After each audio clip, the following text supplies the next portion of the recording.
विद्या अपनी दादी के साथ रहती थी। उनका गुजारा ठीक ठाक से चल रहा था। गांव में हर रोज एक पायल बेचने वाला आया करता था।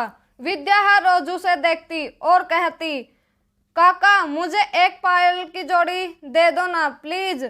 वह उसे पायल देने से मना कर देता। एक दिन दादी ने विद्या को बाजार से सामान लाने के लिए कुछ पैसे दिए। विद्या पैसे लेकर बाजार गई। वहां उसने उसी पायल वाले को देखा और कहा, काका प्लीज मुझे एक जोड़ी पायल दे दो।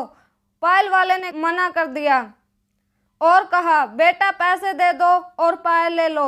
विद्या ने कहा, काका मेरे पास पैसे नहीं हैं। पायल वाले ने कहा, तो फिर बेटा पायल भी नहीं मिलेगी। तभी पायल वाले ने देखा कि विद्या के हाथ में कुछ पैसे हैं।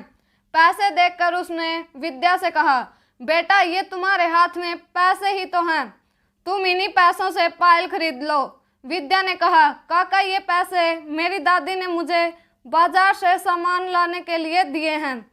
काका ने कहा, बेटा दादी से कहना कि कुछ चोरों ने पैसे छीन लिए। विद्या ने वैसा ही किया, इन्हीं पैसों से पायल खरीद ली। विद्या घर गई। दादी ने पूछा, विद्या बेटा खाने का सामान कहाँ है? विद्या ने काका की बताई हुई कहानी दादी को कही। दादी ने कहा, हमारे पूरे महीने के राशन के पैसे तो चोरी हो गए, अब हम क्या खाएंगे? दादी रोने लग जाती है। विद्या को एहसास हो जाता है कि उसने काका की बातों में आकर कितना गलत किया है।